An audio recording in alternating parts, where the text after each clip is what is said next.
my dear sister, Prime Minister Motley, members of the Cabinet, members of the diplomatic community, distinguished public servants, our priceless farmers, members of the media, my respected elders, good evening. Good evening. I'm very pleased to be here today to join in this very important festival, Agrofest. Indeed, Barbados is nice. And speaking after such beautiful rhythm is a very difficult thing. I also want to make one claim. There's a ripe mango over my head. If it falls, it is mine. But we're meeting under very difficult global circumstances. Circumstances that has created havoc in many economies. Empty shelves, rising cost of living, but more importantly, shortage of food supplies. Amidst all of these challenges, here in Barbados, you must be proud and grateful for the tremendous leadership you have in your Prime Minister. An outstanding CARICOM leader, and someone who I draw great inspiration and motivation from. Her commitment to regional food security is unbelievable. And that tells you a story. The issue of food security for this region cannot be looked at from a border perspective.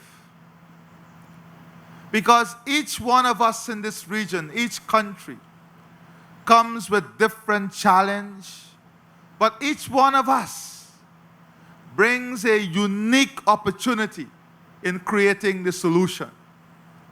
And that is why over the past months, building off of the Prime Minister's charge of 25 by 2025, building off earlier initiatives like the Jagdeo initiative, we have been putting a lot of energy in bringing agriculture and food production at the spotlight of this region's development. And why are we doing this? Why is it so important that as a people, we in this region understand that agriculture must be at the center of what we do? As I speak to you today, one of the most recent headlines in The Economist is about the coming food catastrophe. Only last weekend, we saw headlines in international news of a military mission for baby formula. We're seeing headlines across every single country about empty shelves and rising costs for food. Wheat price is forecasted to increase by 40%. But worse than this increase is the ability to supply. And we know in this region, like many other developing economies, when there is a shortage of supply, we are not the top priority for the demand that exists. That is why we have to fix this. and we have to fix it as a collective. We have to understand that the challenges that will come will impact us the most. And our only tool to mitigate those challenges is increasing our own production, removing sometimes the thoughtless impediments to trading between ourselves, to sharing between ourselves, and opening up opportunities through which we can sustain ourselves in a reliable manner. For sure, the more than 100% increase in fertilizer costs, the 30% increase in input for feed supply will continue to put pressure on prices. So we have to do a few things. Not only must we produce more, but we also must change our consumption pattern. We must look more towards what we produce. And as farmers and government, as private sector and distributors, all of us must be part of this process. We cannot safeguard the people of our country unless each of us give a bit. For the large distributors in the region, you have to see yourselves more than distributors now. You also must be part of the production process. You must expand your business model to be part of the production process. If we don't do this, then we cannot reliably secure and sustain the present business model. Our business model must change.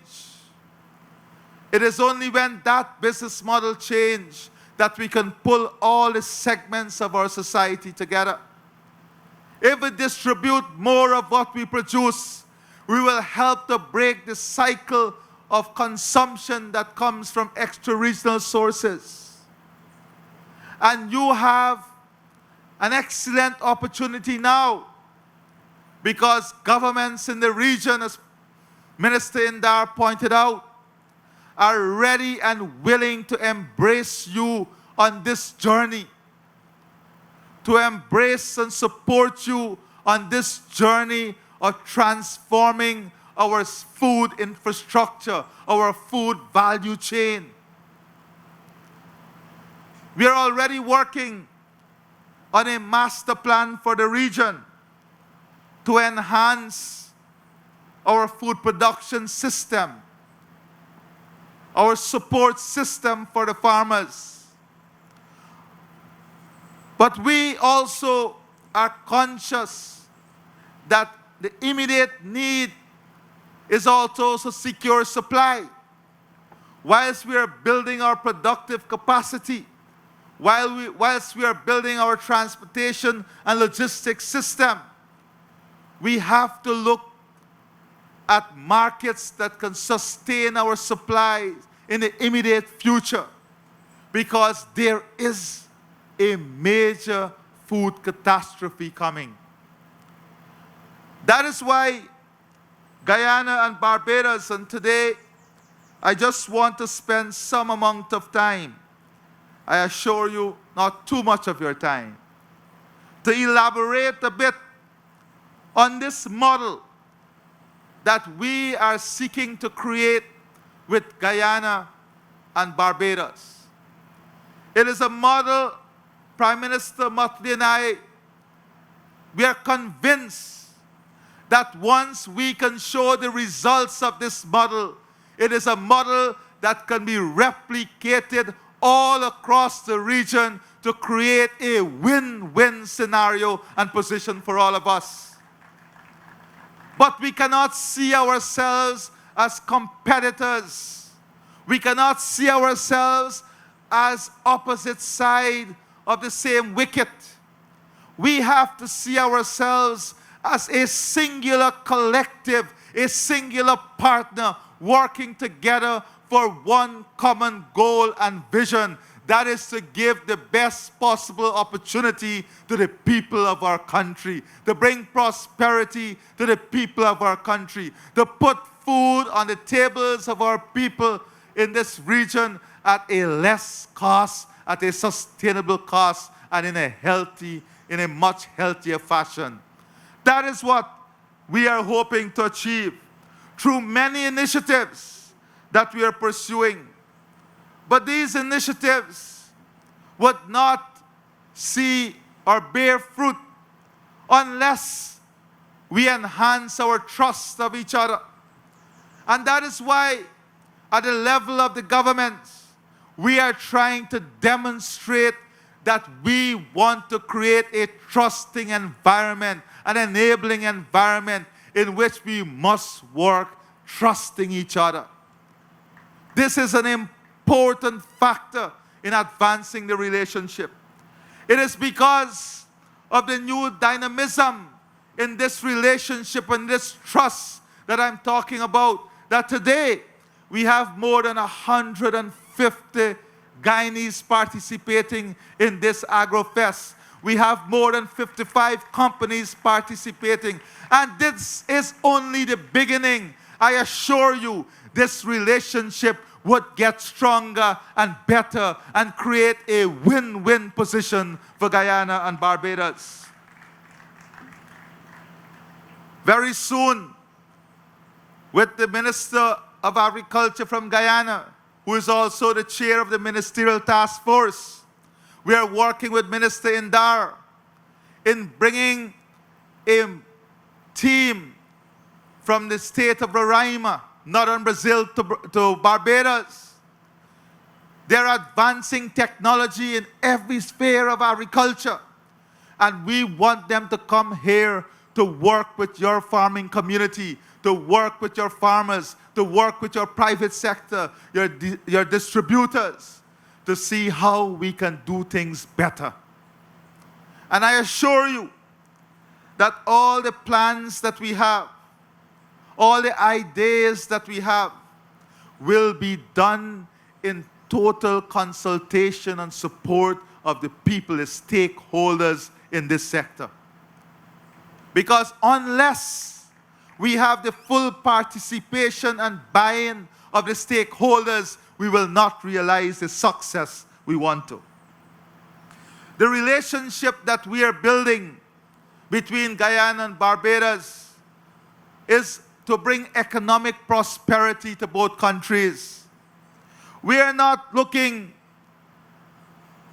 at winning in one area or creating a situation where we're carving out an area for you and an area for Guyana. That is not what we want. We want a holistic approach to this relationship and this development so that we create economic prosperity in every sector and in everything that we do together as one country, Guyana and Barbados. This relationship must advance security. And we are not talking security in a narrow sense of physical security. Today, and I want to pause in recognizing our Prime Minister Motley, for being, and not that we in this region needed an affirmation from anyone to tell us how influential she is, but we must recognize that the world has recognized the asset we have. And I want to pause to recognize you and congratulate you on behalf of the people of Guyana, your extended family. But the security we are talking about in the Guyana-Barbados CARICOM model is how do we ensure that our people and our countries remain secure under the environmental threats and the threats of climate change? How do we remain viable and secure under the threats of food security? So we are talking about security in the wider context. And the relationship we have embarked on is to advance security on all these different platforms. That security and this economic expansion and cooperation I speak of must be built also on a platform of respect and fairness. That is why not only at the level of the Prime Minister and the level of the Cabinet, I have seen tremendous change and improvement in the relationship at the level of the private sector and technician, and this is what is needed. People-to-people contact, people-to-people integration, people-to-people partnership is what is going to cement this relationship moving forward. Today, Prime Minister and I were discussing new ideas, and we said that it is important that we build the institutional mechanism to secure these gains that we are making right now. Because long after us, there will be those who will have to manage what we are building, and it can be easily thrown away unless we cement these advances in an institutional way. So that is part of what we must do in creating this winning environment. Indeed, this new environment requires a new approach. It requires us to examine areas in which we have synergies. It requires openness and frankness in our conversation. But it requires us also to be forward-looking. We cannot be thinking and working at the moment only. We have to be forward-thinking. We have to understand the challenges of the future and build now the framework and mechanism that will mitigate against those challenges. So the relationship is built on an innovative pathway that includes every segment of the society.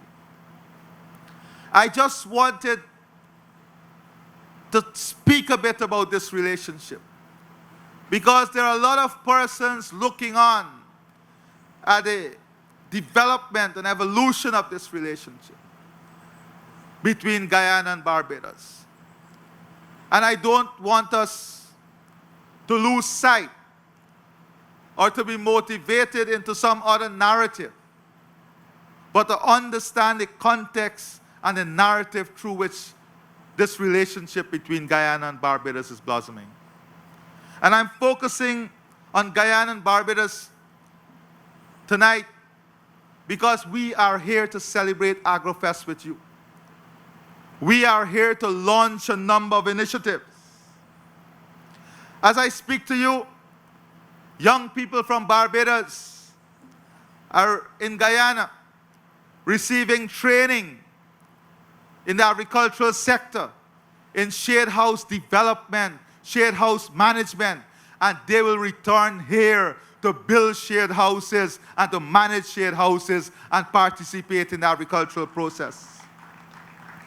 At the same time, our Minister of Tourism and your Minister of Tourism are discussing ways in which you can help us to train 6,000 young Guyanese in the hospitality sector. We don't need to look beyond the region. We know the strength that you have in tourism and hospitality, and we are working with you so that you can support us in building this sector as the need is growing in Guyana. Whilst we sit here this evening, Guyana is preparing to ship to Barbados our first tranche of shared houses prefab in Guyana that will be assembled here by your young people who are trained in Barbados in 1 month to accelerate your agricultural development.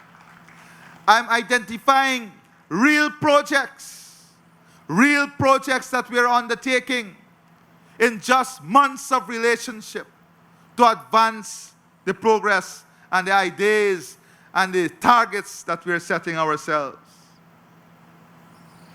We are working in an accelerated way to remove the hurdles that we have in our transportation and logistics, not only between Guyana and Barbados, but further afield.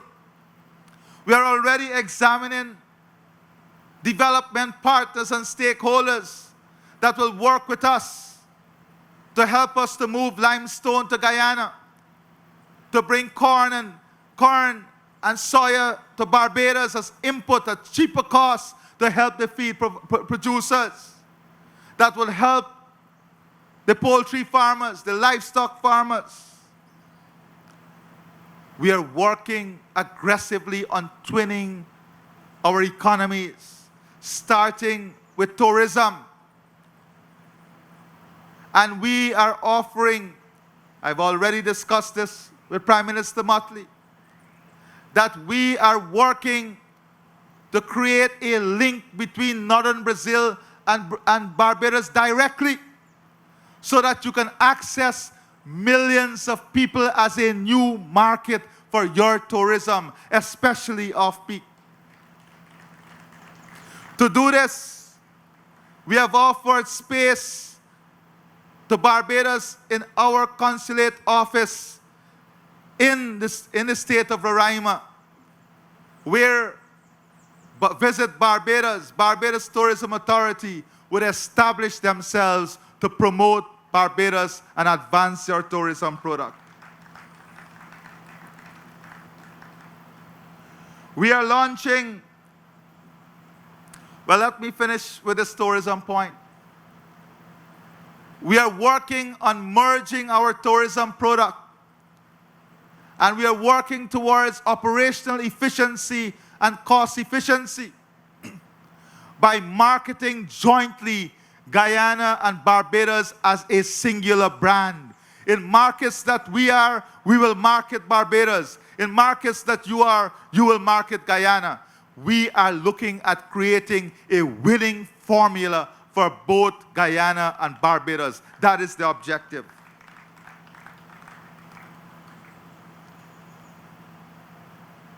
In all of this, we want to build prosperity.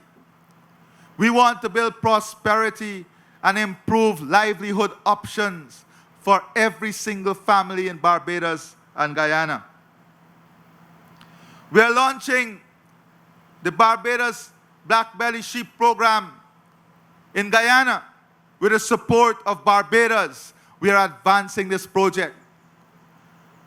But I came here to tell you that Prime Minister Motley and I have even advanced this idea one step further. We are setting aside 50 acres of land to be owned by young people as part of the Black Belly Sheep Project in Guyana. 50 acres to be owned by persons with disability. 50 acres to be owned by single parent women. And importantly, 50 acres that will be owned by your young people here in Barbados. These farms will be working together in an integrated way to supply the market here. We are working on training your butchers here so that they can do the best cuts, and Barbados can work on creating that logistics hub of moving these products on along the market chain. These are the type of initiatives that would bring long-term and create long-term sustainable relationship to what we are advancing and the path we are taking. The Guyana-Barbados Food Terminal is not only aimed at helping the farmers and helping the movement of produce. It is not only aimed at reducing the cost of food on your table, but it is aimed at developing an important transshipment hub for food here in Barbados to move on to different hotel chains and other Caribbean islands, to move on to Miami. We must believe that we can do it. We must stop thinking narrowly that we cannot achieve these things. We understand that there are challenges and hurdles, but where in life that success came, you did not have to overcome challenges and hurdles. We are setting bold targets. We are working on bold and innovative ideas. At the end of it, it is only bold thinking, bold initiative, and pursuing those initiatives and ideas that would ensure we are successful in this challenging world at the end of the day. We are also launching the Guyana Barbados Gold Market. We are launching a housing program in which we seek to support the objectives of each other. We are working with the two private sectors, bringing the private sector together to look at opportunities in both countries, to help us in capital formation, to deploy their capital so we can help them to build their businesses as the first option. We are working to create a value chain for development. We are working to create a value chain for development. In one go, with the embryo project from the state of Roraima, the artificial insemination, we can double the livestock in all of CARICOM in 9 months if we take a collective approach with the best possible breed of animal. The technology is there. The science is supporting it. We now have to embrace that science and that technology. There are many who will tell us our market is too small. But our market is not only the people in the region. Our market are the tourists that comes here. Our market is all those who we have trade agreements with. And we must stop thinking that we are too small to advance our products in those markets. We can differentiate our products. We can have the best of organic pineapples that carry twice the market value. But we have to be thinking people. The Caribbean and this region, we are blessed with thinking people. But sometimes we spend too much time talking and pondering. Great ideas die because we spend too much time pondering and talking. We have taken the bold step of setting ourselves target as regional leaders so you can hold us accountable to those targets. And we are not going to sit and wait to accomplish these targets. We need everyone to come on board and come on board quickly. So you too have a responsibility. All of us have a responsibility in this era of change if we want to accomplish the targets we have set. I am convinced beyond the shadow of a doubt, like my friend from St. Vincent, the minister from Barbados, Guyana, all of CARICOM and the leaders, we are convinced that not only can we achieve the target of 25 by 2025, but if we pursue this plan, we are going to surpass it by far by 2025. I end by saying, together, we have the greatest opportunity in our future, in our history, to advance a path that will be forever remembered. It is up to us to embrace this opportunity, or once again, to let it slide to another generation. I opt for the first option. I thank you, and God bless you.